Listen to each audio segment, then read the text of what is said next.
कोहरा भी इन दिनों हादसों की वजह बन रहा है। कोहरे की वजह से सड़क हादसे की घटनाएं बढ़ गई हैं।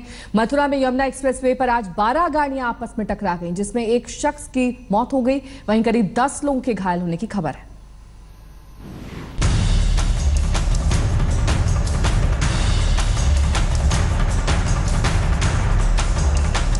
मथुरा के नजदीक एक्सप्रेसवे पर यह बस खराबी आ जाने की वजह से सड़क के किनारे खड़ी थी, मगर जब कोहरा इतना घना हो तो सड़क कहां है और किनारा कहां, इसका अंदाजा लगाना भी मुश्किल हो जाता है। इस ट्रक का ड्राइवर भी अंदाजा नहीं लगा पाया और ट्रक रोडवेज की बस में जा घुसी। इस टक्कर की वजह से बस में सवार एक शख्स की मौत हो गई, जबकि 4 लोग बुरी तरह घायल हो गए, जिन्हें नजदीक के अस्पताल में भर्ती कराया गया है।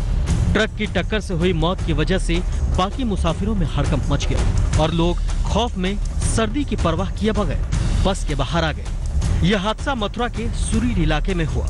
घटना के काफी देर बाद पुलिस मौके पर पहुंची और तब मृतक की लाश को पोस्टमार्टम के लिए भेजा गया।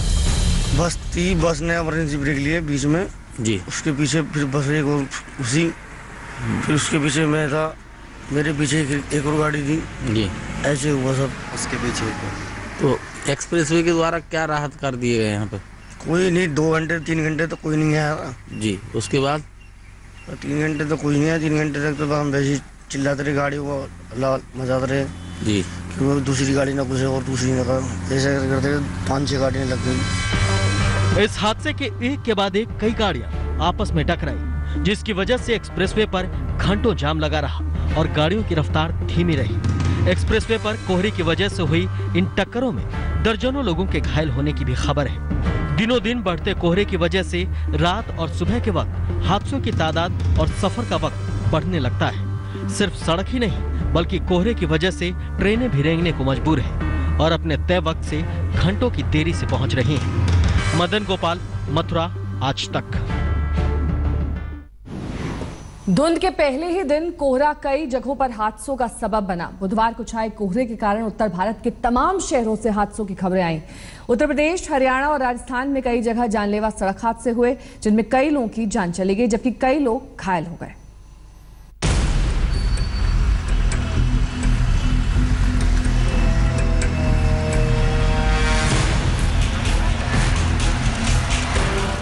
पूरे उत्तर भारत में कोहरे का यही हाल है।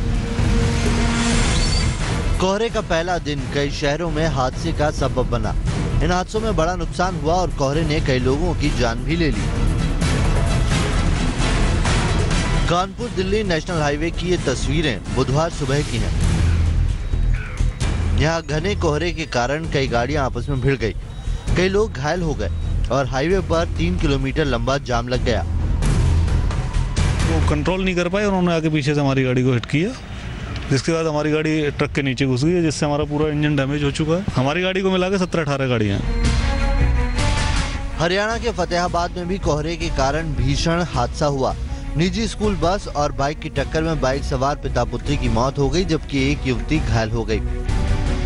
प्राइवेट स्कूल की बस और एक मोटरसाइकिल का एक्सीडेंट हो गया गांव बिल्डाना और ताताखेड़ी के बीच में, जिसमें 2 बाप बेटी मृत घोषित किए गए हैं और एक लड़की हायर सेंटर में यहाँ से रेफर कर दी।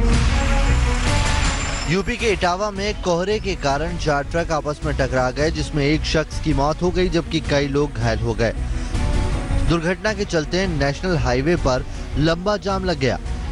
हरियाणा के सोनीपत में NH1 पर बुधवार सुबह घने कोहरे के चलते 1 दर्जन गाड़ियां आपस में भिड़ गई। हादसे में 2 वाहन चालक भी घायल हो गए।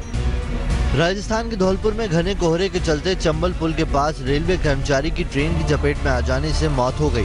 हादसा उस समय हुआ जब रेलवे कर्मचारी चंबल पुल के पास रेलवे लाइन पर काम कर रहा था। ये कोहरा होने की वजह से कोई गाड़ियां रद्द भी कर देते हैं, बीच में यात्रियों को परेशानी होती है। स्कूल कॉलेज के बच्चे भी अक्सर लेट हो जाते हैं। अचानक मौसम में थोड़ा कोहरा बढ़ गया है। अब जैसे शादी ब्याह में जो लोग गए उन्हें बहुत प्रॉब्लम हो रही है, बच्चे स्कूल जा रहे हैं, अब इतने स्वेटर वगैरह निकले नहीं थे लोगों के।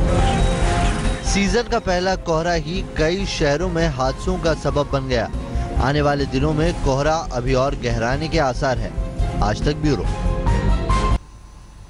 दिसंबर के पहले ही दिन कोहरे की सफेद चादर ने उत्तर भारत के कई शहरों को ढक लिया। सुबह के वक्त घना कोहरा देखा गया, लेकिन अब ये थोड़ा छट चुका है। सूरज के दर्शन कई शहरों में हो चुके हैं। 5 शहरों की तस्वीर हम आपको सुबह की दिखा रहे हैं, जब घनी धुंध छाई हुई थी। दिल्ली, अमृतसर, भरतपुर, बटाला, रोहतक, हर जगह विजिबिलिटी बेहद कम थी, जिसमें रेल और हवाई यातायात प्रभावित हो रहा था।